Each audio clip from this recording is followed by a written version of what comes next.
Hello मेरे प्यारे बच्चों, क्या हाल चाल। उम्मीद करता हूँ कि आप लोग स्वस्थ होंगे, मस्त होंगे और आप लोग की पढ़ाई भी ज़बरदस्त तरीके से चल रही होगी।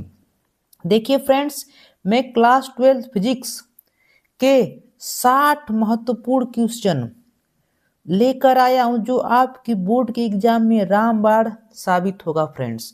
और आपको मात्र जो 30 दिन आपको पेपर में बचे हैं उसमें पूरे 70 के 70 लाने की गारंटी रखता हूँ फ्रेंड्स, यदि इसको आप लोग अच्छे से देख लेंगे। ठीक है। और इसके पहले मैं 3 घंटे की वीडियो बनाया हूँ जिसमें मैंने संपूर्ण डेरिवेशन बताया हूँ और साथ में इसमें जो आपके होंगे 1 नंबर और 2 नंबर वाले संपूर्ण क्वेश्चन आपके 60 क्वेश्चन में आपके कवर हो जाएंगे। ठीक है। और 100% फ्रेंड्स पेपर यहीं से आएंगे। ठीक है, 100% जो पेपर होगा यहीं से आएगा और पीडीएफ आपको फ्री प्रोवाइड की जाएगी। ठीक है। तो यदि इस 60 क्वेश्चनों के संपूर्ण भंडार को यदि देख लेते हैं तो आपको 1 नंबर 2 नंबर और जो ऑप्शन के पूछे जाते हैं सारे क्वेश्चन यहीं से आपको क्लियर हो जाएंगे फ्रेंड्स, और कहीं भटकने की जरूरत नहीं होगी। तो चलिए, जो हम लोग पहला क्वेश्चन है उसको क्या करेंगे, अच्छे तरीके से देखने वाले हैं। तो चलिए फ्रेंड्स देख लेते हैं आपका क्वेश्चन क्या है। देखिए, आपका चैप्टर नंबर 1 से है। चैप्टर 1 कौन सा, विद्युत आवेश तथा क्षेत्र। तो इसमें जो पहला क्वेश्चन है क्या है कि विद्युत बल संबंधित कूलाम का नियम क्या है। ठीक है, विद्युत विद्युत बल संबंधित कूलाम का नियम क्या है। तो देखिए, इस नियम के अनुसार दो बिंदु आवेशों के बीच लगने वाला बल उनके गुणनफल के अनुक्रमानुपाती तथा उनके बीच की दूरी के वर्ग के व्युत्क्रमानुपाती होता है। देखिए फ्रेंड्स, उम्मीद करता हूँ आपको नहीं समझ में आया होगा, लेकिन इसको जब डायग्राम से समझाएंगे तो आपको 100% समझ में आने वाला। फिर आपको परिभाषा फिर से देखेंगे।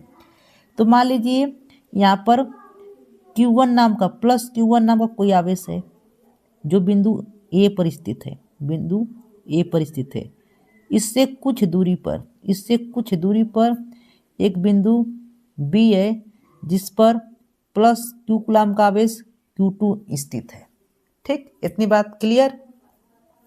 अब दोनों आवेशों की जो बीच की दूरी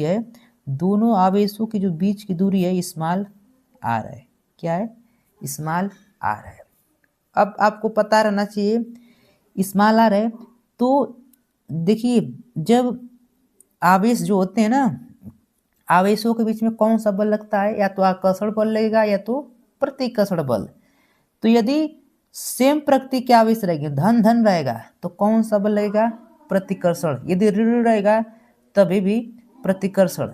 ठीक, और एक धन रहेगा एक ऋण रहेगा तो कौन सा बल लगेगा, आकर्षण। ठीक, तो इन आवेशों के बीच में एक प्रकार से क्या लगेगा, बल लगेगा। ठीक है, तो वही परिभाषा हम लोग देखेंगे। देखिए क्या कहता है, जो बल लगता है क्या होता है, यहाँ से लिखते हैं कि दोनों आवेशों के गुणनफल के क्या होता है, बल अनुक्रमानुपाती होता है। यह अनुक्रमानुपाती क्या होता है, दोनों आवेशों के गुणनफल के अनुक्रमानुपाती होता है। Q1 और Q2 के गुणनफल के क्या होता है, अनुक्रमानुपाती होता है। ठीक, और इनके बीच की जो दूरी होती है उनके वर्ग क्या होता है, व्युत्क्रमानुपाती होती है। बीच की दूरी के वर्ग के क्या होता है, व्युत्क्रमानुपाती होता है। ये समीकरण 1 और समीकरण क्या हो गया, 2 हो गया। अब परिभाषा को देखेंगे तो बिल्कुल तरह से आपको समझ में आने वाला है। परिभाषा क्या, जरा देखिए कि इस नियम के अनुसार दो बिंदु आवेशों के बीच लगने वाला बल, दो बिंदु आवेशों के बीच लगने वाला बल, दो आवेश बिंदु है ना Q1 और Q2, दो आवेशों के बीच लगने वाला बल उनके गुणनफल के अनुक्रमानुपाती। आवेशों के गुणनफल के क्या होता है, अनुक्रमानुपाती। देखिए Q1 और Q2 गुणनफल क्या होता है, अनुक्रमानुपाती।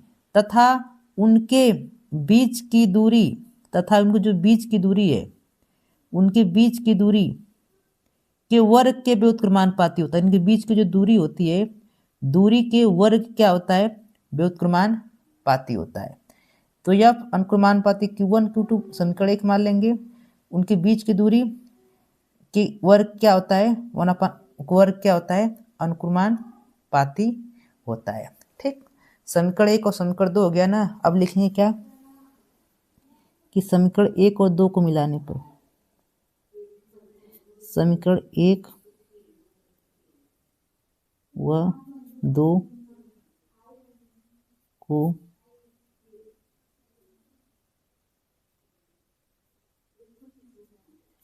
मिलाने पर समीकरण 1 और समीकरण 2 को क्या करेंगे, मिलाएंगे। तो क्या होगा, यह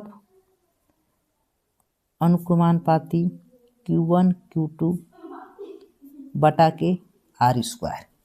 ठीक, क्या होगा, R²। अब इस अनुक्रमानुपाती की चिन्ह को हटाएंगे। तो जब चिन्ह को हटाते हैं तो क्या होता है, जरा देखो, चिन्ह को जब हटाएंगे तो यह बराबर क्या हो जाएगा, K लिख देंगे अनुक्रमानुपाती चिन्ह को हटाने के लिए। इसके बाद फिर क्या हो जाएगा, Q1 Q2 बटा के R²। ठीक, इतनी बात क्लियर। अब सुन लो बाबू, जो K बराबर आप लोग क्या लिख सकते हैं, जरा देखो। तो K बराबर आप लोग लिख सकते हैं 1/4 पाई एप्सिलॉन 0 Q1 Q2 बटा के R²।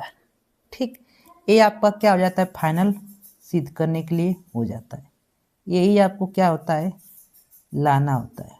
क्या करना होता है, यही आपको लाना होता है। ठीक, और इसका मात्रक क्या होता है, बल का मात्रक न्यूटन होता है। बल का मात्रक क्या होता है, न्यूटन होता है। इतनी बात क्लियर आपको रहनी चाहिए, कोई दिक्कत नहीं रहेगी। ठीक, तो चलिए अगला जो क्वेश्चन है उसको हम लोग देखेंगे फ्रेंड्स। तो चलिए फ्रेंड्स, अगला जो मोस्ट इम्पोर्टेंट टॉपिक है उसको देख लेते हैं। क्या है, जरा देखिए कि विद्युत फ्लक्स की परिभाषा तथा मात्रक लिखिए। तो विद्युत फ्लक्स की परिभाषा तथा मात्रक लिखना है। तो क्या होता है, जरा देखिए, विद्युत फ्लक्स की परिभाषा क्या होती है कि विद्युत क्षेत्र में स्थित किसी क्षेत्रफल से अविलंबोत गुजरने वाली बल रेखाओं की जो संख्या होती है उसी को हम लोग क्या कहते हैं, यहाँ पर देखिए, बल रेखाओं की जो संख्या होती है उसी को हम लोग क्या कहते हैं, विद्युत फ्लक्स। ये आपका क्या वेरी वेरी इंपॉर्टेंट है। ठीक, तो परिभाषा क्या लिखेंगे कि विद्युत क्षेत्र में स्थित किसी क्षेत्रफल से, मान लो कि विद्युत क्षेत्र में कोई स्थित है। ठीक, मान लीजिए ये आपका विद्युत क्षेत्र है, इसमें Q कूलाम का कोई आवेश है, इसमें चारों ओर क्या है, विद्युत क्षेत्र क्या स्थित है। तो विद्युत क्षेत्र में स्थित किसी क्षेत्रफल, इसका जो क्षेत्रफल है, अब इससे कितनी बल रेखाएं गुजर रही हैं, इससे कितनी बल रेखाएं गुजर रही हैं। बल रेखाओं की जो संख्या होती है, बल रेखाओं की जो संख्या होती है उसी को हम लोग क्या कहते हैं, विद्युत फ्लक्स कहते हैं। ठीक है, तो इतनी बात याद रहना चाहिए कि विद्युत क्षेत्र में स्थित किसी क्षेत्रफल से अविलंबवत, अब इसके अविलंबवत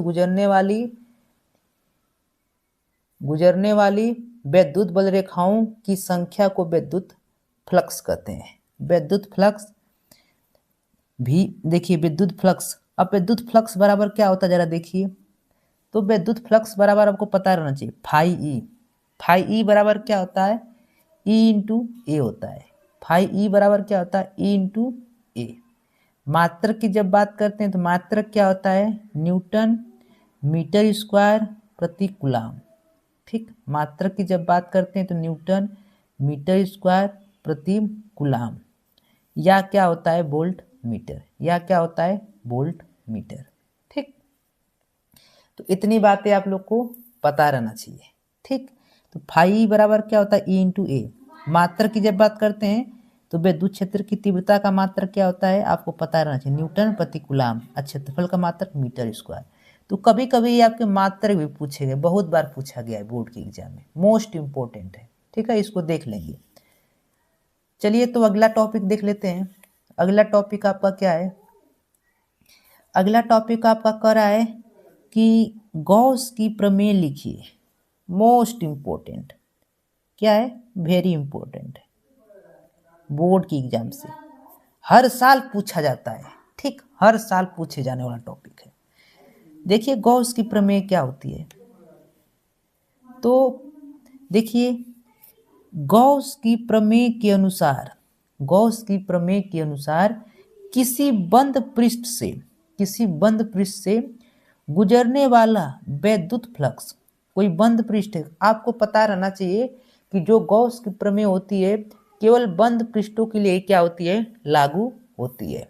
ठीक है, तो गॉस की प्रमेय के अनुसार किसी बंद पृष्ठ से गुजरने वाला वैद्युत फ्लक्स, तो कोई बंद पृष्ठ से गुजरने वाला वैद्युत फ्लक्स उस पृष्ठ पर लगे कुल आवेश का, उस पृष्ठ पर लगे कुल आवेश का 1/ε0 गुना होता है।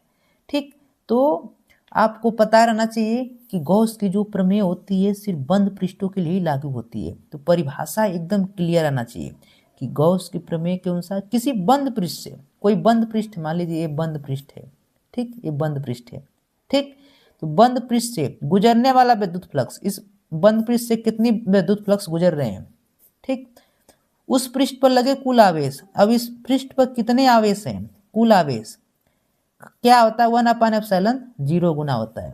तो फाई ई किसके गुना होता है, तो फाई ई आपको पता रहना चाहिए क्यू का क्या होता है, 1/ε0 गुना होता है। यही आपको सिद्ध करना होता है, क्या होता है, फाई क्यू का क्या होता है, क्यू का 1/ε0 गुना। ठीक, इसी को अगर लिखना चाहते हैं तो ऐसे लिख सकते हैं, फाई बराबर Q/ε0 गुना। ठीक, तो ये आपका होता है। इसको अच्छे से देख लीजिएगा, हर साल बोर्ड में पूछा ही जाता है।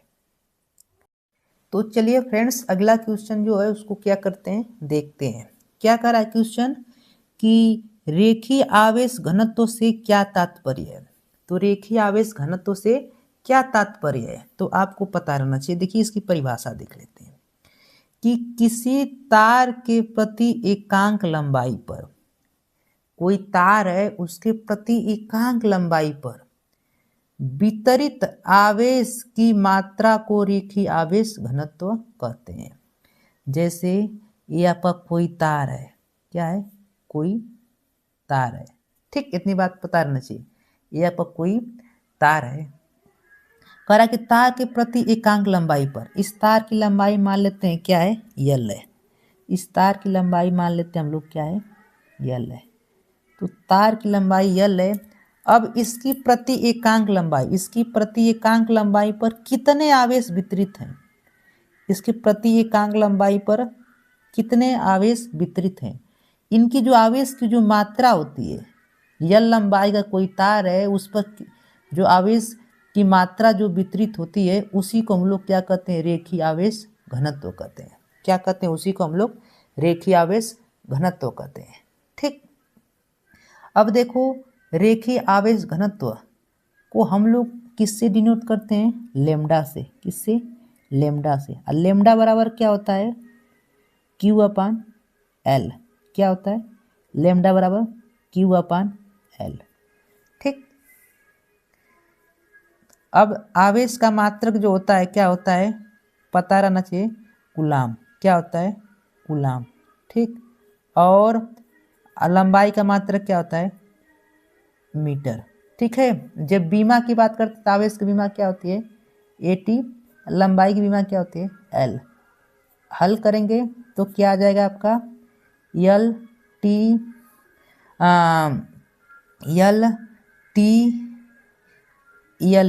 अरे sorry friends, AT L inverse बीमा हो जाएगा। ठीक है, तो चलिए अगला क्वेश्चन देख लेते हैं क्या है, क्या कर रहा है 5 नंबर क्वेश्चन। एक समान विद्युत क्षेत्र में रखे द्विध्रुव पर लगने वाले बल आघूर्ण का व्यंजक लिखिए।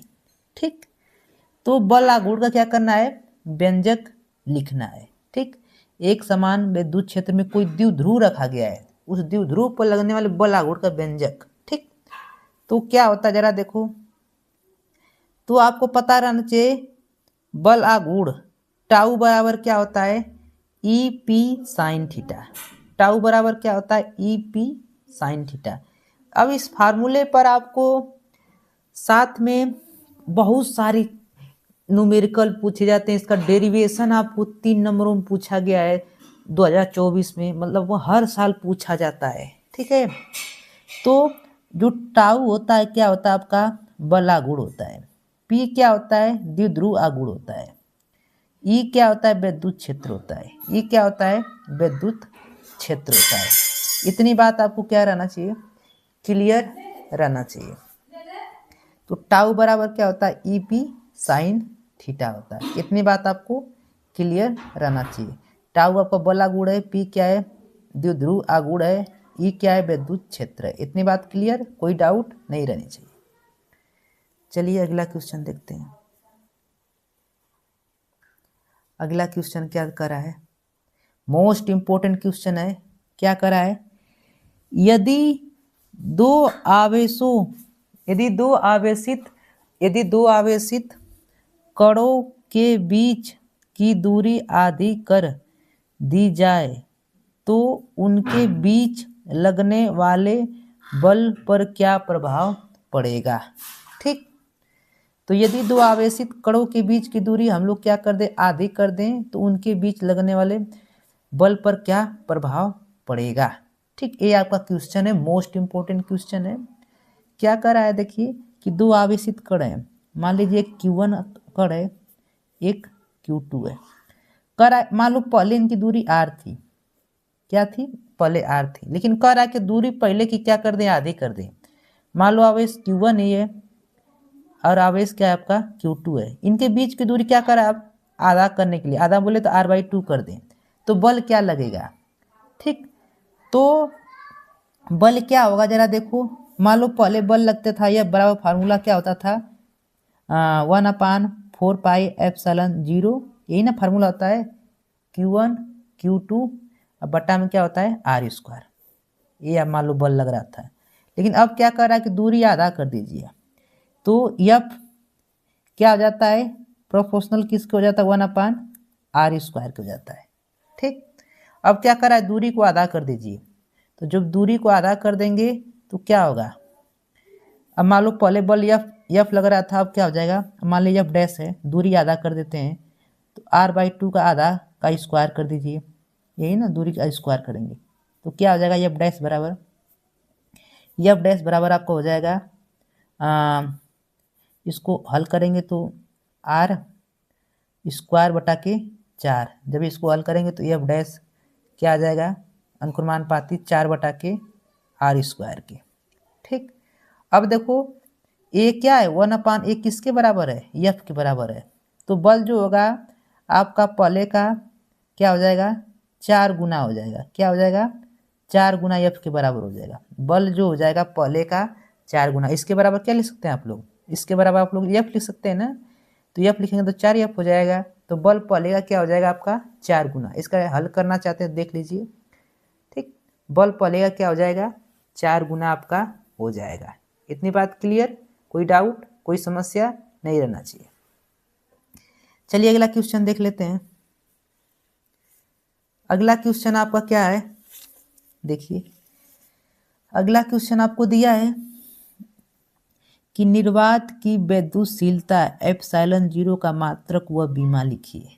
ठीक, निर्वात की जो विद्युतशीलता होती है, निर्वात की विद्युतशीलता को हम लोग ε0 से प्रदर्शित करते हैं। तो निर्वात की विद्युतशीलता ε0 का मात्रक व बीमा लिखना है। क्या करना है? मात्रक व बीमा। तो जरा देखते हैं, मात्रक की जब बात करते हैं तो कूलाम स्क्वायर प्रति न्यूटन मीटर स्क्वायर होता है। ठीक, मात्रक की जब बात करते हैं तो क्या होता है? कूलाम स्क्वायर प्रति न्यूटन मीटर स्क्वायर होता है। बीमा की जब बात करते हैं तो बीमा क्या होती है? m−1l/-3 T/4a²। ये आपकी क्या होती है? बीमा होती है। क्या होती है बीमा? m−1l/-3 T/4a² आपकी बीमा होती है। ठीक, और एक मात्रक कूलाम को हम लोग कैपिटल C से लिख देंगे तभी हो जाएगा, तो c²/N/मीटर²। ठीक, तो चलिए अगला क्वेश्चन बहुत ही मोस्ट इंपॉर्टेंट था, इसको देख लीजिएगा। अगला क्वेश्चन देखते हैं। अगला क्वेश्चन क्या कर रहा है कि समांतर प्लेट संधारित्र की धारिता के लिए सूत्र लिखिए। तो समांतर प्लेट संधारित्र की धारिता के लिए क्या करना है? सूत्र लिखना है। तो सूत्र क्या होता है? C बराबर KA/ε0/D। ठीक, ये आपका होता है सूत्र। समांतर प्लेट संधारित्र की धारिता के लिए आपका क्या होता है? सूत्र होता है। समांतर प्लेट संधारित्र की धारिता के लिए सूत्र क्या होता है, C बराबर के ए एप्सिलॉन 0 डी। के आपका क्या है, परावैद्युतांक है। जो आपका के होता है क्या होता है, परावैद्युतांक होता है। इतनी बात क्लियर रहना चाहिए। तो चलिए फ्रेंड्स, जो आपका 9th क्वेश्चन उसको देखेंगे। तो चलिए फ्रेंड्स, अगला क्वेश्चन हम लोग क्या करते हैं, देख लेते हैं। क्या अगला क्वेश्चन जरा देखिए कि किसी समांतर प्लेट संधारित्र में परावैद्युत पदार्थ भर देने पर धारिता पर क्या प्रभाव पड़ेगा। ठीक, तो कह रहा है कि यदि समांतर प्लेट संधारित्र है, क्या है, समांतर, दो समांतर ऐसे प्लेटें हैं, ठीक है, ऐसे मान लीजिए एक समांतर ए आपकी प्लेट हो गई, दूसरे की, एक दूसरे के समांतर है, ठीक, इनके बीच में कोई परावैद्युत पदार्थ भर दे रहे हैं। जैसे मान लो एक परावैद्युत पदार्थ है, इसको हम भर दे रहे हैं, ठीक, तो भरने पर जो धारिता है, धारिता पर क्या प्रभाव पड़ेगा। ठीक, तो धारिता पर क्या प्रभाव पड़ेगा जरा देखो। सूत्र क्या होता है, C बराबर होता है के ए एप्सिलॉन 0 डी। ठीक, तो C किसके अनुपाती होता है, के, मतलब धारिता बढ़ने पर परावैद्युतांक बढ़ जाता है। मतलब अगर कोई समांतर प्लेट संधारित्र है, उनके बीच में अगर परावैद्युत पदार्थ भर देंगे ना, तो धारिता क्या हो जाएगी आपकी, बढ़ जाएगी। धारिता क्या हो जाएगी, बढ़ जाएगी। तो यहाँ पर उत्तर में लिखेंगे धारिता क्या हो जाएगी, बढ़ जाएगी।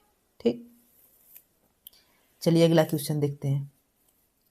अगला क्वेश्चन तो मोस्ट इंपोर्टेंट है अपने आप में, बहुत वेरी वेरी इंपोर्टेंट है। क्या है जरा देखिए कि आवेशित समांतर प्लेट संधारित्र की प्लेटों के बीच विद्युत क्षेत्र में ऊर्जा घनत्व का सूत्र लिखिए। ऊर्जा घनत्व क्या करना है, सूत्र लिखना है। ठीक, तो ऊर्जा घनत्व क्या का सूत्र क्या होता है जरा देखो। तो ऊर्जा जो घनत्व का सूत्र होता है, UE बराबर क्या होता है, 1/2 एप्सिलॉन 0 E स्क्वायर। ठीक, तो ऊर्जा घनत्व को हम लोग किससे डिनोट करते हैं, UE से। क्या होता है, UE बराबर 1/2 एप्सिलॉन 0 E स्क्वायर। देखिए ये आपका सिद्ध करने के लिए 3 नंबरों में पूछा जाता है। इसमें न्यूमेरिकल आपके भर भर के पूछे जाते हैं। ठीक, तो इसको अच्छे से देख लेंगे। इसको ई से प्लस करते हैं। ठीक, विद्युत क्षेत्र की तीव्रता ई होती है। अगला क्वेश्चन देखते हैं। अगला क्वेश्चन क्या है जरा देखो, 11th नंबर क्या है देखिए कि परावैद्युत पदार्थ क्या है। तो परावैद्युत पदार्थ क्या होता है उसको देखिए। तो ऐसे पदार्थ जो अपने में से विद्युत धारा को प्रवाहित नहीं होने देते हैं लेकिन विद्युत प्रभाव दर्शाते हैं, उन्हें परावैद्युत पदार्थ कहते हैं। ठीक, तो क्या होती है परिभाषा, ऐसे पदार्थ जो अपने में से विद्युत धारा प्रवाहित होने नहीं देते हैं। ठीक है, तो ऐसे पदार्थ जो अपने में से विद्युत धारा को नहीं प्रवाहित होने देते हैं। कहने का मतलब क्या होते हैं, कुछ पदार्थ ऐसे भी होते हैं ना जो अपने में से क्या करते हैं, विद्युत धारा नहीं प्रवाहित होने देते हैं लेकिन वो विद्युत का प्रभाव दिखाते हैं। जैसे मान लो कलम हो गया, इसमें से धारा प्रवाहित करते तो नहीं होता है लेकिन इसका धारा का इसमें बहने का गुण दिखाता है। बहने का गुण क्या करता है, दिखाता है। ठीक है, उन्हें परावैद्युत पदार्थ कहते हैं। ठीक है, तो इसमें कोई डाउट नहीं रहना चाहिए। जैसे एग्जाम्पल में देख लेंगे, कांच, मोम, कागज, तेल आदि। चलिए अगला चैप्टर नंबर 3 से क्वेश्चन है। क्या है क्वेश्चन जरा देखिए कि आवेशित कण के अनुगमन वेग तथा धारा घनत्व में क्या संबंध है। तो आवेशित कण के अनुगमन वेग तथा धारा घनत्व में क्या संबंध है। तो संबंध को हम लोग देखेंगे। जे बराबर क्या होता है, NE/VD। जे बराबर आपको पता रहना चाहिए क्या होता है, NE/VD होता है। जे बराबर क्या होता है, NE/VD। अब देखो जे बराबर NE/VD, तो जे बराबर क्या हो जाएगा, I/K। जे बराबर क्या हो जाएगा, I/K, आप लोग पता है। ठीक है, जे बराबर क्या होता है, I/K। अब क्या करेंगे हम लोग, जे का मान यहाँ से उठाकर यहाँ पर रख देंगे। तो जे का मान यहाँ पर रख देंगे, NE/VD/K।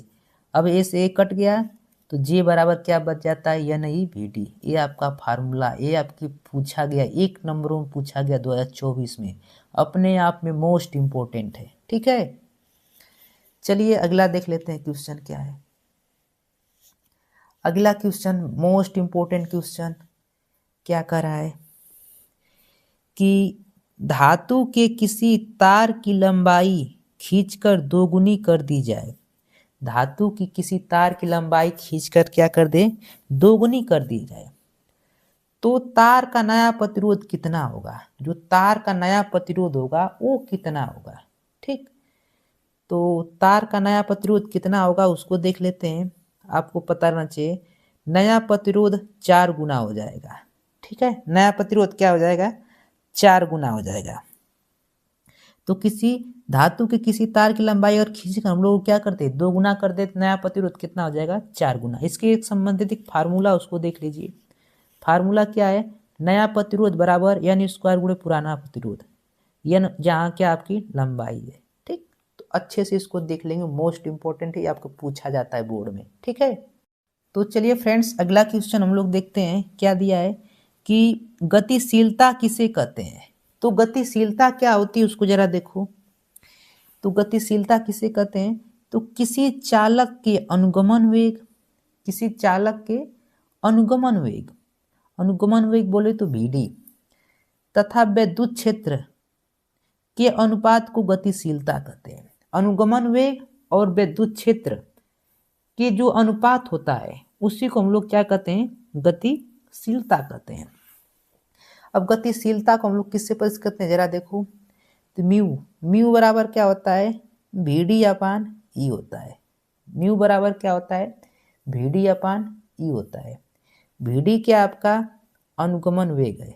Vd आपको पता रहना चाहिए क्या है, अनुगमन वेग है। तो परिभाषा क्लियर हो गई, क्या होती परिभाषा, तो किसी चालक के अनुगमन वेग भी, अनुगमन वेग बोले Vd, अब विद्युत क्षेत्र की तीव्रता E का जो अनुपात होता है उसी को हम लोग क्या कहते हैं, गतिशीलता। गतिशीलता Vd बराबर क्या होता है, अनुगमन वेग। ठीक, इतनी बात क्लियर होना चाहिए। अगला देख लेते हैं, गतिमान आवेश तथा चुंबकत्व। अगला जो आपका है टॉपिक गतिमान आवेश तथा क्या है, चुंबकत्व। तो पहला क्वेश्चन इसमें का जो है बोले तो 15 नंबर, एक समान चुंबकीय क्षेत्र में गति करते हुए आवेशित कण पर लगने वाले बल का सूत्र लिखिए। तो क्या होता है बल का सूत्र, यह बराबर होता है q v B sine theta. क्या होता है, q v B sine theta. यह बल है, क्यू आवेश है, भी क्या है कण का वेग है, बी क्या चुंबकीय क्षेत्र है। ठीक, वह बातें आप लोग क्या रहना चाहिए, मोस्ट इंपोर्टेंट, अपने आप में वेरी वेरी इंपोर्टेंट क्वेश्चन है। ठीक, भी क्या है कण का आवेश है, बी क्या चुंबकीय क्षेत्र है, भी क्या है कण का वेग है। इतनी बात आपको क्लियर रहना चाहिए, कोई डाउट कोई समस्या नहीं रहना चाहिए फ्रेंड्स। अपने आप में वेरी वेरी इंपॉर्टेंट क्वेश्चन है। चलिए अगला देखते हैं क्या कर अगला क्वेश्चन, दो समांतर धारावाही चालकों के बीच लगने वाले बल का सूत्र लिखिए। तो दो समांतर धारावाहिक चालकों के बीच लगने वाले बल का क्या करना है, सूत्र लिखना है। तो क्या होता है सूत्र जरा देखो, क्या कह रहा है क्वेश्चन आपको पता रहना चाहिए। ठीक, दो समांतर ऐसे क्या है, एक समांतर ये आपका हो गया, दो समांतर धारावाहिक चालक तार है जिसमें धारा बहती है उसी को कहते हैं धारावाहिक चालक तार। इनके बीच लगने वाला बल F का सूत्र लिखना है। जब इसमें धारा प्रवाहित करते हैं तो जो बल लगता है इनके बीच का सूत्र लिखना है। तो क्या होता है सूत्र जरा देखो, F/L μ0 2π। I1 धारा मान लो इसमें बह रही है, मान लो इसमें I1 धारा बह रही है, इसमें I2, इसमें I1 धारा बह रही है, इसमें I2, इनके बीच की दूरी मान लो स्मॉल r है। ठीक, तो फार्मूला क्या होता है, और इनकी लंबाई मान लो क्या है, इनकी लंबाई मान लो L है ये तारों की। तो मान लो पहला तार ए है, दूसरा तार ए है। ठीक, जिनके बीच बल F लग रहा है, जिस धारा I1 I2 बह रहे हैं, जिनके बीच की दूरी R है, इनकी लंबाई L है। तो फार्मूला क्या हो जाता है, F/L μ0 2π कोष्टक में I1 I2 बटा के r²। अरे यार, या F बराबर ऐसे लिख सकते हैं, कोई डाउट कोई समस्या नहीं रहना चाहिए। ये आपका डेरिवेशन 3 नंबरों में पूछा जाता है, अपने आप में क्या है, बहुत ही मोस्ट इंपोर्टेंट है। ठीक है, इसको अच्छे से क्या करेंगे आप लोग देख लेंगे। चलिए अगला क्वेश्चन देखते हैं। अगला क्वेश्चन कहाँ से, आप लोग देखिए, चुंबकत्व एवं द्रव्य नामक चैप्टर से। चुंबकत्व एवं द्रव्य नामक चैप्टर से। तो चुंबकीय याम्योत्तर की परिभाषा दीजिए। तो चुंबकीय याम्योत्तर की परिभाषा क्या होती है उसे हमको बताना है। ठीक, तो देखिए कि किसी स्थान पर अपने गुरुत्व केंद्र से स्वतंत्रता पूर्वक लटकाई गई चुंबक के चुंबकीय अक्ष से गुजरने वाले ऊर्ध्वाधर तल को चुंबकीय याम्योत्तर कहते हैं। ठीक, परिभाषा क्लियर हुई कि किसी स्थान पर अपने गुरुत्व केंद्र, मान लो पृथ्वी का जो गुरुत्व केंद्र है उसके स्वतंत्रता पूर्वक, उस पर क्या करें, स्वतंत्रता पूर्वक लटकाई गई चुंबक के चुंबकीय अक्ष से, जो चुंबक होता है उसके चुंबकीय अक्ष से गुजरने वाले ऊर्ध्वाधर तल को हम लोग क्या कहते हैं, यामोत्तर कहते हैं। ठीक है, अपने आप में मोस्ट इंपोर्टेंट है, 1 नंबर में या 2 नंबर में पूछा जाता है। अगला क्वेश्चन देखिए। अगला क्वेश्चन क्या है आपका 18 नंबर। क्या कह रहा है क्वेश्चन कि किसी चल कुंडली धारामापी का अमीटर और वोल्टमीटर में रूपांतरण कैसे किया जाता है। ठीक, तो किसी चल कुंडली धारामापी का अमीटर और वोल्टमीटर में रूपांतरण कैसे किया जाता है। ठीक, तो आपको पता रहना चाहिए, मोस्ट इंपोर्टेंट क्वेश्चन है इसकी। तो इसके आपसे डेरिवेशन बोले थ्योरेटिकल आपको लिखना होता है, क्वेश्चन पूछा जाता है 3 नंबरों में। ठीक है, 2024 में पूछा भी गया है। तो कैसे लिखेंगे, धारामापी को श्रेणी क्रम में जोड़ दिया जाता है। धारामापी किस क्रम में जोड़ देते हैं, श्रेणी क्रम में जोड़ दिया जाता है। ठीक, चलो अगला क्वेश्चन क्या है, वैद्युत चुंबकीय प्रेरण से। कहाँ से, वैद्युत चुंबकीय प्रेरण से। ठीक, तो अगला क्वेश्चन देखिए क्या है कि चुंबकीय फ्लक्स का मात्रक व बीमा लिखिए। चुंबकीय जो फ्लक्स होता है उसका मात्रक लिखना है और क्या लिखना है, बीमा। ठीक, तो चुंबकीय फ्लक्स का मात्रक व बीमा क्या होती है उसको देखिए। तो इसका जब मात्रक की बात करते हैं तो मात्रक आपका होता है न्यूटन मीटर प्रति एम्पियर। मात्रक की जब बात करते हैं तो क्या होता है, न्यूटन मीटर प्रति एम्पियर, या क्या होता है, वेबर, या क्या होता है, वेबर। जब बीमा की बात की जाती है तो बीमा क्या होता है, ml² T/2 और A इनवर्स। बीमा मोस्ट इंपोर्टेंट है, आपसे बोर्ड में पूछा जा चुका है। ठीक है, तो इसे अच्छे से देख लीजिएगा। विद्युत फ्लक्स इसकी परिभाषा भी पूछी जाती है, बीमा भी पूछी जाती है।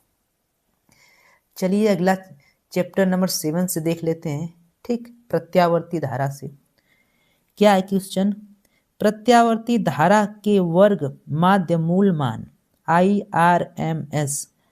आई का मतलब आई धारा बताना, आई आर का मतलब रूट, एम से मेंस, स्क्वायर मतलब इसका स्क्वायर कि शिखर मान तथा आई नॉट में क्या संबंध है।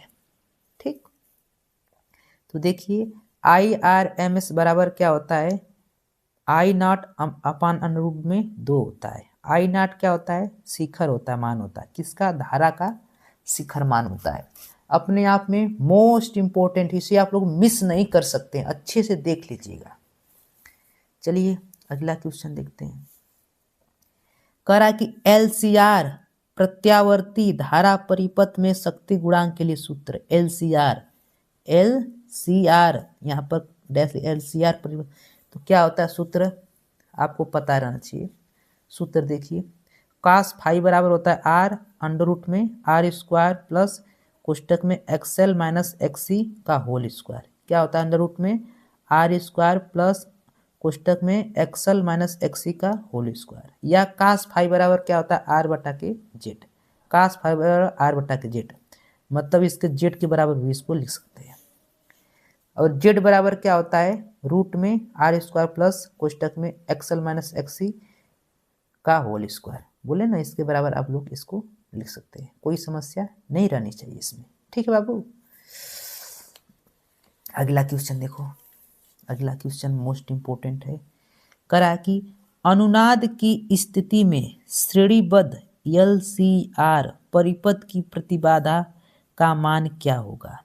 अनुनाद की स्थिति में, ठीक। तो अनुनाद की स्थिति में प्रतिबाधा बराबर प्रतिरोध होता है। प्रतिबाधा बराबर क्या होता है? प्रतिरोध। बोले तो Z बराबर क्या होता है? R होता है। Z बराबर क्या होता है बाबू? R होता है, ठीक है। मोस्ट इंपॉर्टेंट है, अच्छे से देख लीजिएगा। तो चलिए फ्रेंड्स, अगला क्वेश्चन हम लोग क्या करते हैं, देखते हैं अगला क्वेश्चन क्या कर रहा है आपसे। देखिए अगला क्वेश्चन है चैप्टर नंबर 8 से वैद्युत चुंबकीय तरंग, ठीक।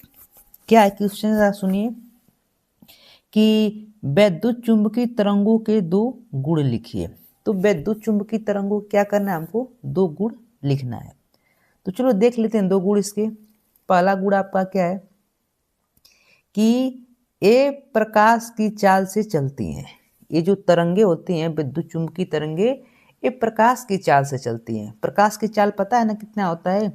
3×10⁸ मीटर प्रति सेकेंड होता है, ठीक। ये अनुप्रस्थ तरंगे हैं। ये तरंगे कैसे होती हैं? अनुप्रस्थ तरंगे होती हैं, ठीक। ये जो तरंगे होती है अनुप्रस्थ तरंगे होती हैं। इतनी बात आपको क्लियर रहना चाहिए, ठीक। तो ये अनुप्रस्थ तरंगे आप लोग पता है ना, तरंगे दो प्रकार की होती है, अनुप्रस्थ, अनुदैर्ध्य, ठीक। अगला क्वेश्चन देखते हैं कि 5 एंगस्ट्रॉम तरंग दैर्ध्य की एक्स किरण की आवृत्ति क्या होगी, ठीक। 5 एंगस्ट्रॉम तरंग दैर्ध्य की एक्स किरण की आवृत्ति क्या होगी? तो एक्स किरण की हमको क्या बताना है? आवृत्ति बताना है, ठीक। तो जरा देखिए इसका जो जो वैल्यू दिया है उसको हम लोग क्या करेंगे? कैलकुलेट करने की कोशिश करेंगे। देखो लेमडा 5 एंगस्ट्रॉम, एंगस्ट्रॉम का मतलब तरंग दैर्ध्य, लेमडा स्पष्ट करते हैं। तो लेमडा बराबर आपको दिया है 5 एंगस्ट्रॉम, ठीक। एंगस्ट्रॉम को मीटर में बदलने के लिए 5×10⁻10 से गुणा कर देते हैं। किस में बदल जाएगा? मीटर में। हमको आवृत्ति बताना है, बोले तो न्यू बताना है, ठीक। तो आप लोग फार्मूला जानते हैं, V बराबर या न्यू बराबर क्या होता है? C/λ होता है। क्या होता है? C/λ। C क्या है यहाँ पर? प्रकाश की चाल है। प्रकाश की चाल कितनी होती है? 3×10⁸ मीटर प्रति सेकेंड। और लेमडा का मान कितना दिया? 5×10⁻10। जब इसको हल करेंगे ना तो देखिए 3/5, इस घात को ऊपर ले जाएंगे तो कितना हो जाएगा? 10 माइनस क्या हो जाएगा? 10, ये माइनस नीचे माइनस है, 10 ना ऊपर जाएगा प्लस हो जाएगा, 10/18 हो जाएगा, ठीक। इतनी बात क्लियर। अब 3/5 आ गया, 10/18। अब ये आपका शून्य दिख रहा है ना, एक शून्य इसको दे देंगे। जब इसको देंगे तो यहाँ पर 30 हो जाएगा, ये 10/17 बचेगा। तो 30 को 5 से काटेंगे तो कब बार में कट जाएगा? 6 बार में कट जाएगा। आया आपका यहाँ पर 17 घात बच जाएगी, 10/17। मात्रक क्या होता है? आवृत्ति का मात्रक हर्ट्ज। इसको आप लोग नहीं करेंगे, ठीक। आवृत्ति का मात्रक क्या होता है? हर्ट्ज। इतनी बात क्लियर, कोई डाउट नहीं रहना चाहिए। चलिए अगला क्वेश्चन देखेंगे। अगला क्वेश्चन क्या कर रहा है 25 कि रेडियो तरंगों एक्स किरणों, गामा किरणों एवं सूक्ष्म तरंगों को उनके तरंग दैर्ध्य के घटते क्रम में लिखिए। उनके तरंग दैर्ध्य के घटते क्रम में क्या करना है? लिखना है। तो उनके घटते क्रम में, तो सबसे घटते क्रम में कौन सी तरंग होती है? रेडियो तरंग होती है। कौन सी तरंग होती है? तो रेडियो तरंग होती है। इसके पहले गामा किरण होती है, फिर एक्स किरण होती है, सबसे सूक्ष्म तरंग, ठीक। ये आपके उनके घटते हुए क्या है? क्रम में आपको क्या रहना चाहिए? पता रहना चाहिए, ठीक। क्या रहना चाहिए? पता। सूक्ष्म तरंग, एक्स किरण, गामा किरण, रेडियो तरंग, ये आपके उनके घटते हुए क्रम है। कोई डाउट नहीं रहना चाहिए, यहाँ तक कोई समस्या आपको नहीं रहना चाहिए। तो ये घटते हुए क्रम, सबसे कम इसका, फिर ज़्यादा इसका, फिर इसका, फिर इसका, ठीक। ये आपको क्रम बोर्ड में पूछा गया है, आप लोग अच्छे से देख लीजिएगा। अगला क्वेश्चन देखते हैं चैप्टर नंबर 9 से किरण प्रकाश की एवं प्रकाश की यंत्र से, ठीक। चलो अगला क्वेश्चन देखते हैं। ये सारे क्वेश्चन पूछे जाते हैं हर साल। देखिए क्या है कि किसी पतले प्रिज्म द्वारा उत्पन्न विचलन कोण का सूत्र लिखिए।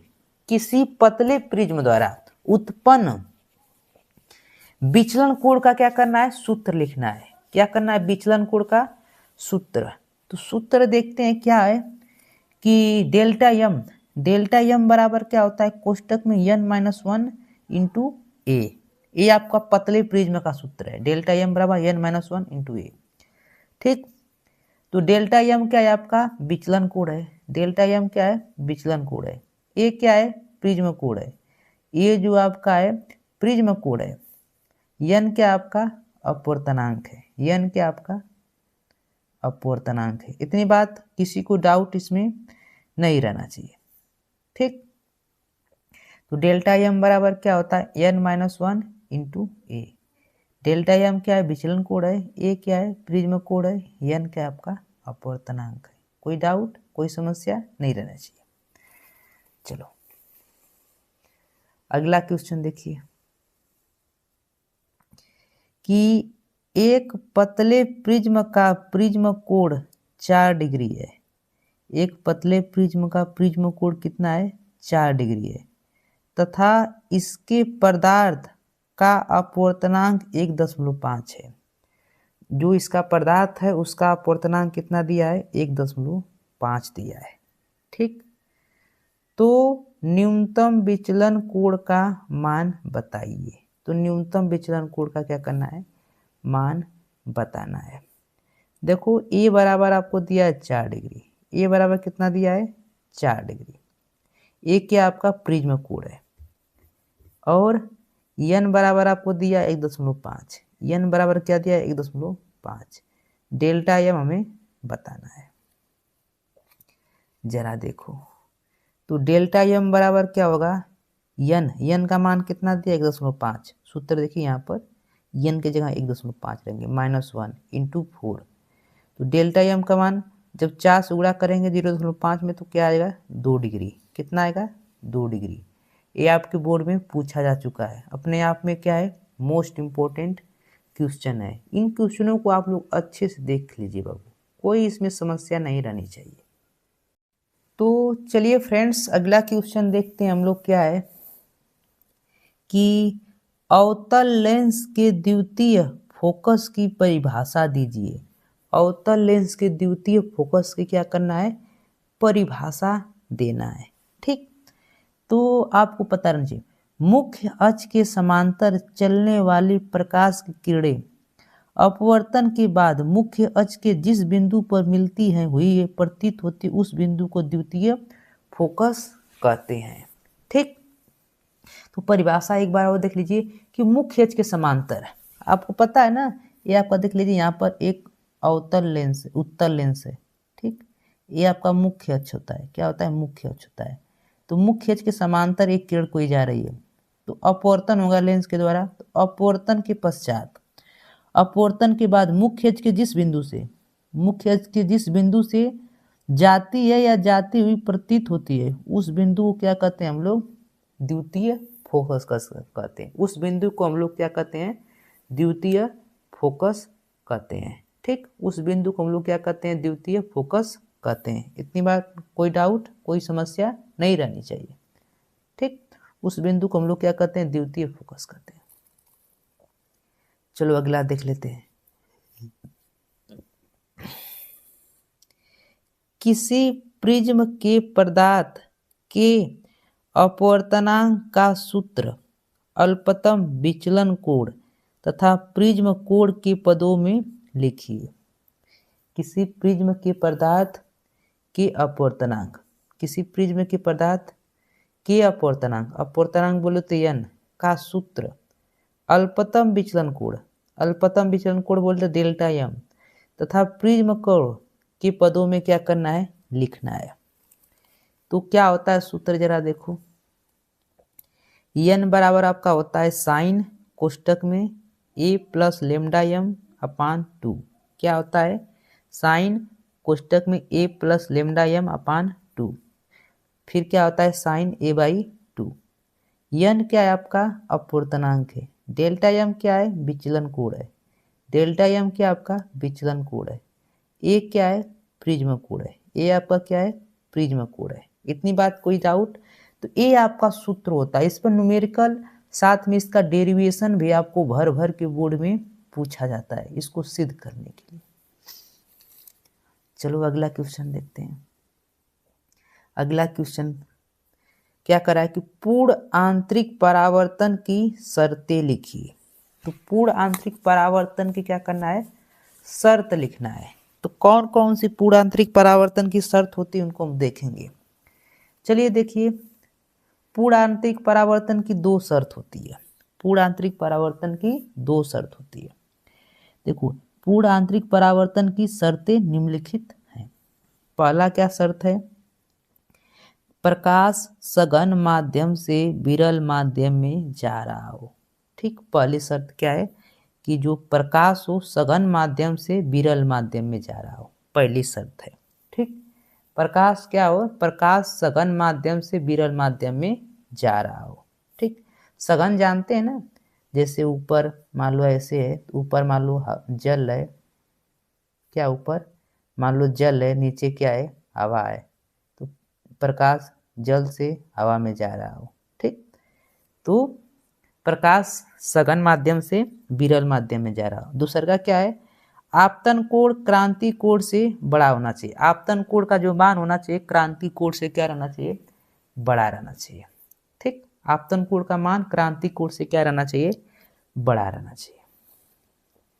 चलो अगला क्वेश्चन देखते हैं। क्रांति कोण आप लोग जानते हैं ना, क्रांति कोण की परिभाषा क्या होती है। तो आप क्रांति कोण की परिभाषा होती है कि वह आपतन कोण जिसके लिए परावर्तन कोण का मान 90 डिग्री होता है उसे क्या कहते हैं, क्रांति कोण कहते हैं। अगला क्वेश्चन देखिए, परावर्ती दूरदर्शी की दो विशेषता लिखिए। जो परावर्ती दूरदर्शी होता है उसकी क्या करना है, दो विशेषता लिखना है। ठीक, तो परावर्ती दूरदर्शी की दो विशेषता क्या होती है उनको देखिए। चलो देखते हैं। इसके द्वारा प्रतिबिंब अधिक चमकीला बनता है। जो परावर्ती दूरदर्शी होता है उसके द्वारा जो प्रतिबिंब बनता है, प्रतिबिंब जानते हैं ना, जैसे आप लोग कभी आप लोग घरे आईना देखते हैं ना, बोले तो दर्पण, जो आप लोग चेहरा देखते हैं, तो उसमें जो आपकी आकृति बनती है उसी को हम लोग क्या कहते हैं, प्रतिबिंब कहते हैं। ठीक, तो जो परावर्ती दूरदर्शी होता है उसमें कोई वस्तु होती है, उसका जो प्रतिबिंब उसमें बनता है ना, वो क्या बनता है, बहुत ही चमकीला बनता है। ठीक है, कैसा, चमकीला। आगे देखते हैं, इसके बने प्रतिबिंब में वर्ण विपथन का दोष नहीं होता है। जो इसके द्वारा प्रतिबिंब बनता है उसमें वर्ण विपथन का दोष नहीं होता है। ठीक, किसका दोष नहीं होता आपको पता रहना चाहिए, वर्ण विपथन का दोष नहीं होता है। इतनी बात क्लियर। ठीक, चलो अगला क्वेश्चन, नेत्र की समंजन क्षमता से क्या तात्पर्य है। जो नेत्र की समंजन क्षमता है उससे क्या तात्पर्य है। तो नेत्र की समंजन क्षमता से क्या तात्पर्य है, तो आप लोग को पता रहना चाहिए। नेत्र द्वारा नेत्र लेंस की फोकस दूरी को कम या अधिक करने की क्षमता को नेत्र की समंजन क्षमता कहते हैं। ठीक, क्या होती परिभाषा, नेत्र द्वारा, किसके द्वारा, नेत्र द्वारा नेत्र लेंस की फोकस दूरी को कम या अधिक करने की जो क्षमता होती है नेत्र की समंजन क्षमता कहते हैं। जैसे आप लोग को पता है ना, जो हम लोग नेत्र है ना, उस आँख के द्वारा क्या करते हैं, दूर की वस्तु पास की वस्तु देखने में कोई समस्या होती है नहीं ना। जब दूर देखना हो तो थोड़ा सा आँख को क्या करते हैं, अपने टाइट कर देते हैं पुतली को, फिर जब पास देखना होता तो पुतली को थोड़ा ढीला कर देते हैं। तो नज़दीक और दूर देखने में कोई समस्या नहीं ना होती है। तो जो कम और बेसी करने की क्षमता होती है आँख की, कम देखने की क्षमता बेसी देखने की जो क्षमता, उसी को हम लोग क्या कहते हैं, नेत्र की समंजन क्षमता कहते हैं। चलो अगला क्वेश्चन देखेंगे कि किसी माध्यम में प्रकाश की चाल, कोई माध्यम है उसमें जो प्रकाश की चाल है 1.5 गुणे 10/8 मीटर प्रति सेकेंड है। कितना है, 1.5 गुणे 10/8 मीटर प्रति सेकेंड है। इस माध्यम में वायु में जाने वाली किरण के लिए क्रांति कोण का मान कितना होगा? इस माध्यम में वायु में जाने वाली किरण के लिए क्रांति कोण का मान कितना होगा? क्रांति कोण। ठीक, देखो सी बराबर एन बराबर क्या होता है? सी बटा के भी। एन बराबर क्या होता है? एन क्या अपवर्तनांक, सी प्रकाश की चाल है, भी क्या है? माध्यम प्रकाश की चाल है। तो आपको पता रहना चाहिए भी का मान दिया 1.5 × 10⁸ मीटर प्रति सेकेंड, और सी का मान क्या होता है? 3 × 10⁸ मीटर प्रति सेकेंड। सी का मान भर देंगे, भी का मान भर देंगे। एन बराबर कितना आ जाएगा? 2। एन बराबर कितना आ जाएगा? 2। चलो आगे चल लेते हैं, क्रांति कोण का मान ज्ञात कर लेते हैं। तो क्रांति कोण बराबर फार्मूला होता है साइन सी बराबर 1/n होता है। क्रांति कोण साइन सी बराबर क्या होता है? 1/n। तो साइन सी बराबर क्या हो जाएगा? 1/n। एन का मान क्या है? 2 है। एन का मान क्या है? 2। तो साइन, अब देखो ये कितने डिग्री का मान है? साइन कितने डिग्री का मान है? तो आपको पता रहना चाहिए साइन 30 डिग्री का मान है। तो साइन से साइन कट गया, सी बराबर कितना आ गया? 30 डिग्री आ गया। सी बराबर आपका कितना आ गया? 30 डिग्री आ गया। ये आपको क्लियर और कंफर्म पता रहना चाहिए। सी बराबर कितना आ गया? 30 डिग्री आ गया। तो चलिए फ्रेंड्स अगला क्वेश्चन देख लेते हैं। क्या कर अगला क्वेश्चन कि सूक्ष्मदर्शी की विभेदन क्षमता को कैसे बढ़ाया जा सकता है? जो सूक्ष्मदर्शी होती है उसकी विभेदन क्षमता को हम लोग कैसे बढ़ा सकते हैं? ठीक है, तो सूक्ष्मदर्शी की विभेदन क्षमता को कैसे बढ़ाया जा सकता है? देखिए, छोटी तरंगदैर्ध्य का प्रकाश प्रयोग करके सूक्ष्मदर्शी की विभेदन क्षमता को बढ़ाया जा सकता है। ठीक, छोटी तरंगदैर्ध्य के प्रकाश का प्रयोग करेंगे। ठीक है, जो छोटी तरंगदैर्ध्य का प्रकाश का प्रयोग करके हम लोग सूक्ष्मदर्शी की विभेदन क्षमता को क्या कर सकते हैं? बढ़ा सकते हैं। ठीक, क्या कर सकते हैं? बढ़ा सकते हैं। ठीक, अगला देखते हैं चैप्टर नंबर 10 से तरंग प्रकाशिकी से। क्या क्वेश्चन क्या करा है कि फ्रिंज की चौड़ाई के लिए सूत्र लिखिए। फ्रिंज की चौड़ाई के लिए सूत्र अपने आप में मोस्ट इंपोर्टेंट क्वेश्चन है बाबू। ठीक है, क्या होता है? W बराबर आपको होता है लेमडा कैपिटल डी बटा के स्मॉल डी। क्या होता है? Capital D. अब देखो क्या होता है, सुनिए जरा। W जो होता है फ्रिंज की चौड़ाई होती है। W जो होता है आपका फ्रिंज की चौड़ाई होती है। लेमडा क्या होता है? तरंगदैर्ध्य होता है। लेमडा क्या होता है? तरंगदैर्ध्य। कैपिटल डी क्या होता है? पर्दे से दूरी होती है। बोले तो जो आपका फ्रिंज होता है, फ्रिंज से पर्दे की दूरी होती है। स्मॉल डी क्या होती है? छिद्र की चौड़ाई होती है। स्मॉल डी जो होता है, जो क्या होता है? छिद्र की चौड़ाई होती है। कोई डाउट? W बराबर क्या होता है? Lambda capital D small D. W क्या है? फ्रिंज की चौड़ाई है। लेमडा तरंगदैर्ध्य, कैपिटल डी पर्दे से दूरी। ठीक, कोई डाउट नहीं रहना चाहिए। चलो अगला क्वेश्चन देखते हैं। उन दो घटनाओं का उल्लेख कीजिए जिनसे प्रकाश के तरंग रूप की पुष्टि होती है। ठीक, उन दो घटनाओं का उल्लेख कीजिए जिनसे प्रकाश के तरंग रूप की क्या होती है? पुष्टि होती है। तो देखिए, प्रकाश का व्यतिकरण और ध्रुवण कौन कौन से होता है? प्रकाश के व्यतिकरण से होता है और किससे होता है? ध्रुवण से होता है। ठीक, तो उन दो घटनाओं का उल्लेख कीजिए जिनके प्रकाश के तरंग रूप की क्या होती है? पुष्टि होती है। तो प्रकाश का व्यतिकरण और ध्रुवण से होती है। किससे होती है? प्रकाश के व्यतिकरण और ध्रुवण से होती है। इसमें कोई डाउट, कोई समस्या नहीं रहना चाहिए। ठीक, ये जो आपके दोनों सूत्र, ऊपर का सूत्र इस पर न्यूमेरिकल भर भर के पूछा जाता है, साथ में ये आपका मोस्ट इंपोर्टेंट है। ठीक, बोर्ड में पूछा गया है 24 में और 23 में।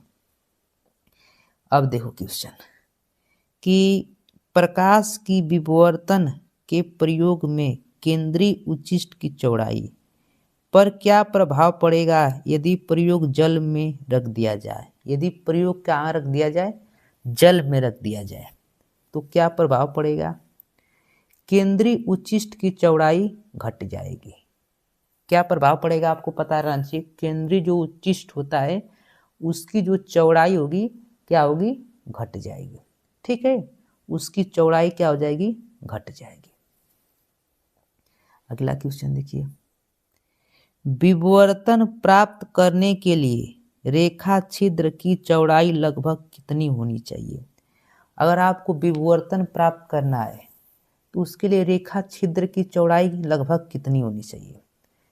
तो विवर्तन यदि प्राप्त करना है तो रेखा छिद्र की चौड़ाई लगभग कितनी होनी चाहिए, तो देख लीजिए, विवर्तन प्राप्त करने के लिए रेखा छिद्र की चौड़ाई लगभग तरंगदैर्ध्य की कोटि का होना चाहिए।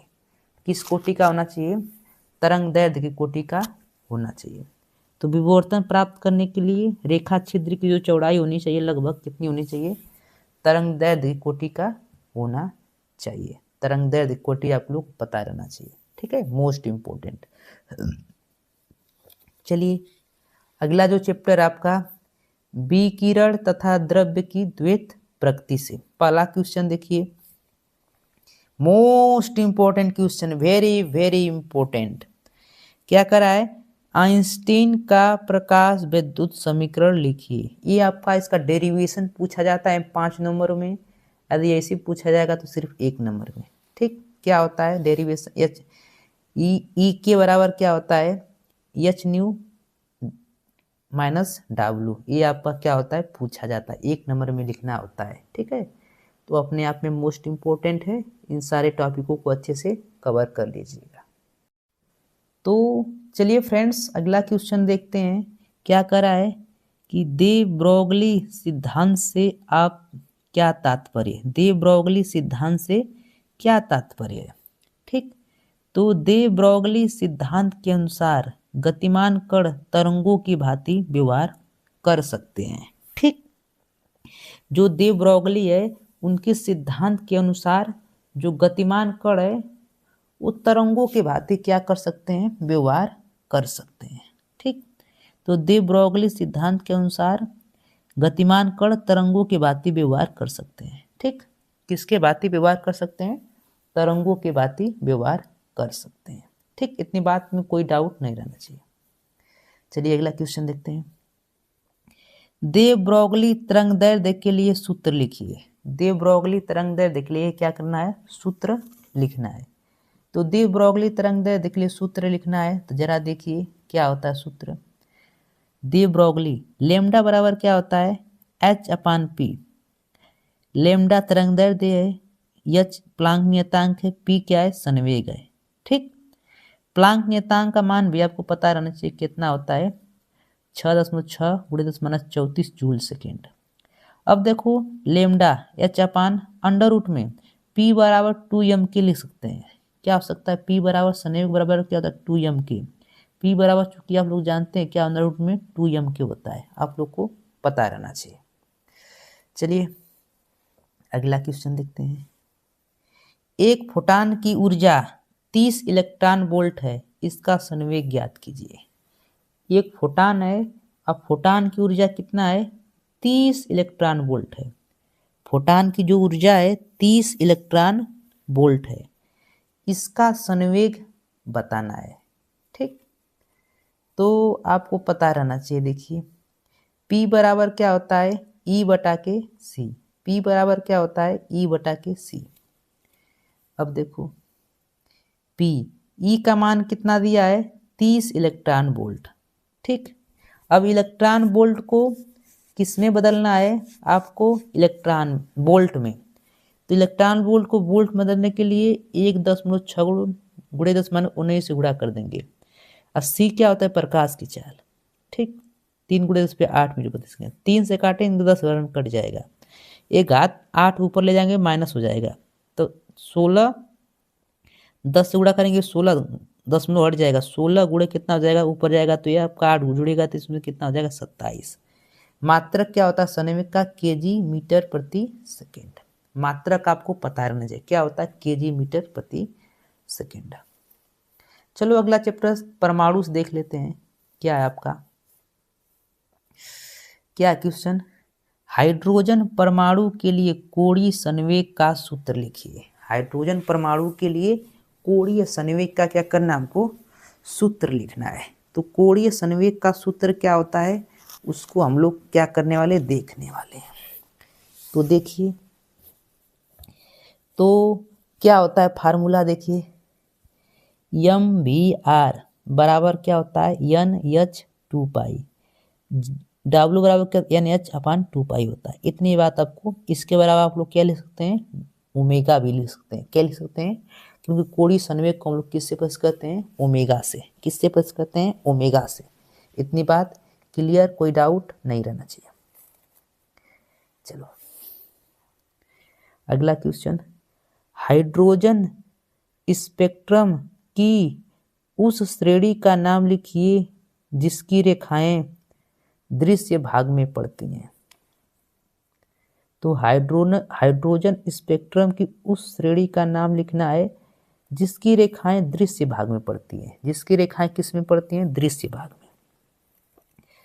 तो देख लीजिए कौन सी, बॉमर में। बॉमर में, ठीक, कितने में, बॉमर में। अब देखिए, अब इसके अलावा सारे हम बता दें, जो लाइमन श्रेणी होती है, लाइमन श्रेणी किस में भाग में पड़ती है, तो परावैंगनी भाग में पड़ती है। बामर किस में पड़ती है, तो दृश्य भाग में पड़ती है। जो आपको हाइड्रोजन स्पेक्ट्रम की जो श्रेणियां होती हैं, उसमें लाइमन श्रेणी परावैंगनी भाग में पड़ती है, बामर जो श्रेणी होती है दृश्य भाग में, पाश्चन जो श्रेणी होती है अवरक्त भाग में, और ब्रैकेट जो होती है अवरक्त भाग में पड़ती है। फुंड किस में पड़ती है, वो भी आपकी अवरक्त भाग में पड़ती है।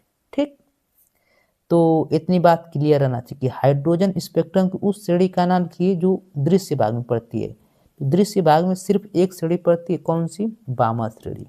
ठीक, और ब्रैकेट और फुंड अवरक्त में पड़ती है। लाइमन आपकी तीनों, फास्चन, ब्रैकेट, फुंड अवरक्त में पड़ती है। लाइमन आपकी परावैंगनी। इसमें से आपके बोर्ड में कोई पूछा जा सकता है, ठीक है, कोई भी आपको आ सकता है। चलो अगला क्वेश्चन देखते हैं।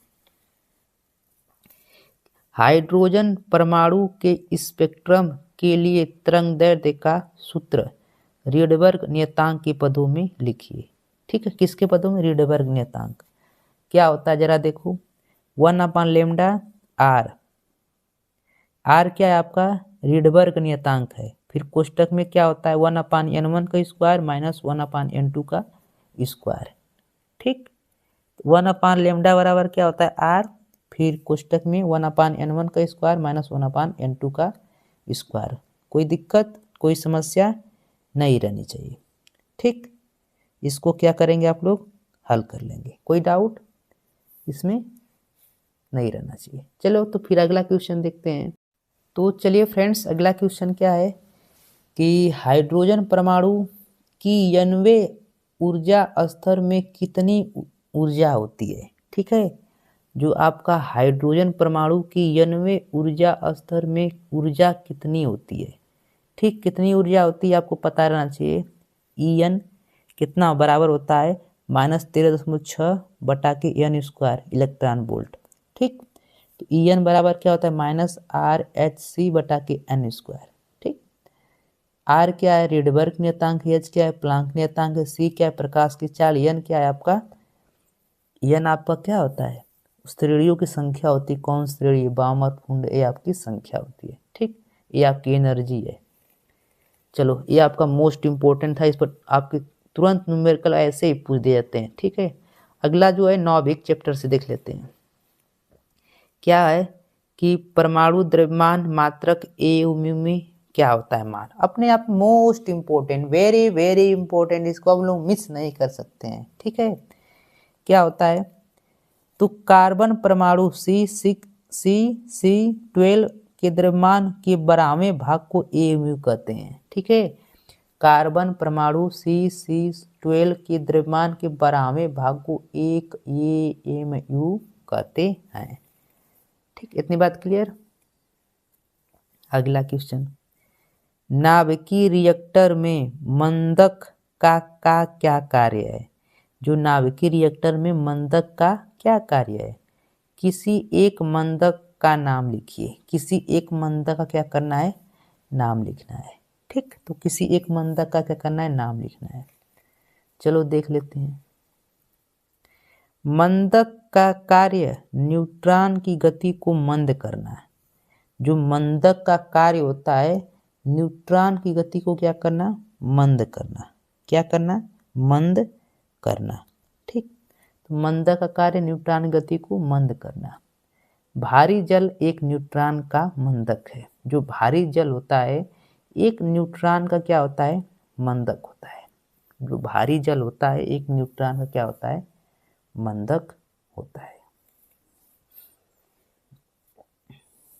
चलो अगला क्वेश्चन देखते हैं। यदि प्रकाश की चाल वर्तमान चाल की 1/3 हो जाए, यदि जो आपकी प्रकाश की चाल होती है वर्तमान चाल की क्या हो जाए, 1/3 हो जाए।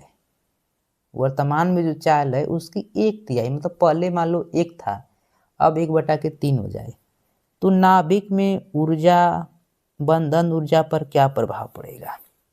ठीक, तो देखिए हल, डेल्टा ई बराबर क्या होता है, delta m c square. Delta E बराबर क्या होता है, डेल्टा एम सी स्क्वायर। तो डेल्टा ई किसके अनुक्रमानुपाती है, सी स्क्वायर के। ठीक, तो प्रकाश की जो चाल हो रही है पहले का क्या हो जाए, 1/3 आई हो जा रहा है। ठीक है, 1/3 का स्क्वायर करेंगे तो क्या हो जाएगा, 1/9। पहले क्या हो जाएगा, 1/9 गुना हो जाएगा। क्या हो जाएगा, 1/9। इतने में किसी को डाउट, कोई समस्या नहीं रहना चाहिए। चलो अगला क्वेश्चन देखते हैं। अगला क्वेश्चन क्या है, समभारिक का अर्थ समझाइए। समभारिक का क्या होता है अर्थ, उसको हमको क्या करना है, बताना है। तो समभारिक का अर्थ क्या होता है उसको समझाना है। चलो देखते हैं क्या होता है। ऐसे परमाणु जिनके परमाणु भार समान लेकिन परमाणु क्रमांक भिन्न भिन्न हो उन्हें समभारिक कहते हैं। मतलब परमाणु भार जो क्या हो, एक समान हो। परमाणु भार जानते हैं ना, जैसे हाइड्रोजन है तो उसका परमाणु क्रमांक 1 होता है, तो परमाणु भार कितना होता है उसका, 2 होता है। जैसे देख लीजिए, ये आपका क्या है, परमाणु क्रमांक है 4 5 6, लेकिन परमाणु भार देखिए 12 12 12। परमाणु क्रमांक समान है, परमाणु भार क्या है, परमाणु क्रमांक भिन्न भिन्न है, परमाणु क्रम भार क्या है आपका समान है। इसे हम लोग क्या कहते हैं, समभारिक कहते हैं। तो जिसमें परमाणु भार क्या हो, समान हो लेकिन परमाणु क्रमांक भिन्न भिन्न हो, उसे क्या कहते हैं, समभारिक। चलो अगला क्वेश्चन देखते हैं। सूर्य में हाइड्रोजन नाभिकीय संलयन की अभिक्रिया लिखिए। सूर्य में हाइड्रोजन नाभिकीय संलयन की अभिक्रिया लिखना है। तो 1H2 प्लस 1H2, इसको जब हल करेंगे 2H4 मतलब हीलियम, 2 हीलियम का परमाणु क्रमांक प्लस ऊर्जा बनता है। ठीक, ये आपका मोस्ट इम्पोर्टेंट है, इसे आप लोग अच्छे से देख लीजिएगा बाबू। अपने आप में सारे क्वेश्चन इससे संबंधित समन्यूट्रॉनिक पूछा जाता है, समस्थानिक पूछा जाता है। ठीक, यही आपके बोर्ड में 1 नंबर 2 नंबर में पूछे जाने वाले इम्पोर्टेंट टॉपिक हैं। तो चलिए फ्रेंड्स अगला क्वेश्चन देखते हैं कि एक AMU द्रव्यमान को पूरी तरह नष्ट करने में कितनी ऊर्जा प्राप्त होती है। तो एक AMU द्रव्यमान को पूरी तरह से नष्ट करने में कितनी ऊर्जा प्राप्त होती है, तो आपको पता रहना चाहिए। एक AMU द्रव्यमान को पूरी तरह से खत्म करने के लिए 931 मिलियन इलेक्ट्रॉन वोल्ट ऊर्जा क्या करनी पड़ती है, खर्च करनी पड़ती है। हर साल रिपीटेड क्वेश्चन, हर साल पूछा जाता है किसी न किसी सेट में, हर साल। ठीक, अगला देखिए, नाभिकीय रिएक्टर में कौन सी घटना होती है। नाभिकीय जो रिएक्टर होता है उसमें कौन सी घटना होती है, तो चलिए देखते हैं उत्तर। नाभिकीय रिएक्टर में नाभिकीय विखंडन की प्रक्रिया होती है। जो आपका नाभिकीय रिएक्टर होता है उसमें कौन सी प्रक्रिया होती है, तो सिंपल आंसर बताएं क्या होता है, नाभिकीय विखंडन। नाभिक का क्या होता है, टूटना होता है। ठीक है, एक नाभिकीय संलयन पूछा जाता है बोर्ड में, साथ में दोनों, अगर यदि 3 नंबर में पूछा जाएगा तो नाभिकीय विखंडन और नाभिकीय संलयन दोनों एग्जाम्पल के थ्रू पूछे जाते हैं, अपने आप में मोस्ट इंपोर्टेंट होते हैं। ठीक है, अगला देख लेते हैं चैप्टर नंबर लास्ट से, अर्धचालक संधि डायोड से। ठीक, क्वेश्चन क्या है कि पी प्रकार के अर्धचालक बनाने के लिए इसमें कैसा अपद्रव्य मिलाया जाता है। तो पी प्रकार के अर्धचालक बनाने के लिए कौन सा अपद्रव्य मिलाया जाता है, तो आपको पता रहना चाहिए। शुद्ध सिलिकॉन में 3 संयोजकता वाले तत्वों को मिलाने पर पी प्रकार का अर्धचालक बनता है। तो शुद्ध सिलिकॉन में 3 संयोजकता वाले, शुद्ध जो सिलिकॉन होता है उसमें 3 संयोजकता वाले तत्वों को मिलाने पर पी प्रकार का अर्धचालक बनता है। जो आपका शुद्ध क्या होता है, शुद्ध सिलिकॉन होता है उसमें 3 संयोजकता वाले तत्व क्या करते हैं, मिलाने पर पी प्रकार का अर्धचालक क्या होता है, आपका बनता है। ठीक है, चलो अगला क्या है, एन प्रकार का अर्धचालक कैसे बनाते हैं। पी प्रकार का अर्धचालक, एन प्रकार के अर्धचालक आपकी परीक्षा में भर भर के पूछे जाते हैं फ्रेंड्स। ठीक है, देख लीजिएगा, आप लोग को विश्वास नहीं, पेपर उठाकर देख लीजिएगा, हर साल पूछा जाता है। ठीक, तो शुद्ध सिलिकॉन में 5 संयोजकता वाले तत्वों को मिलाकर बनाया जाता है। शुद्ध सिलिकॉन में 5 संयोजकता वाले तत्वों क्या करते हैं, मिलाकर बनाते हैं। कितने संयोजकता वाले, 5 संयोजकता वाले।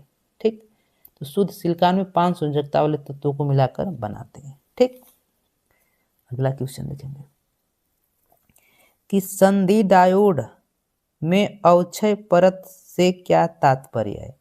जो संधि डायोड है उसमें अवक्षय परत से क्या तात्पर्य है। संधि डायोड में अवक्षय परत से क्या तात्पर्य है। ठीक, तो पता रहना चाहिए संधि डायोड में अवक्षय परत से क्या तात्पर्य है।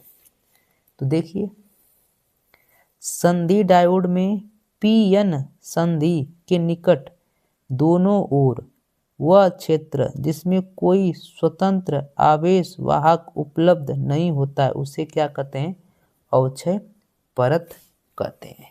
ठीक, तो संधि डायोड में पी-एन संधि के निकट, पी-एन संधि के निकट, मान लो ये आपकी पी है, ये आपकी संधि पी है, ये मान लो इधर एन है।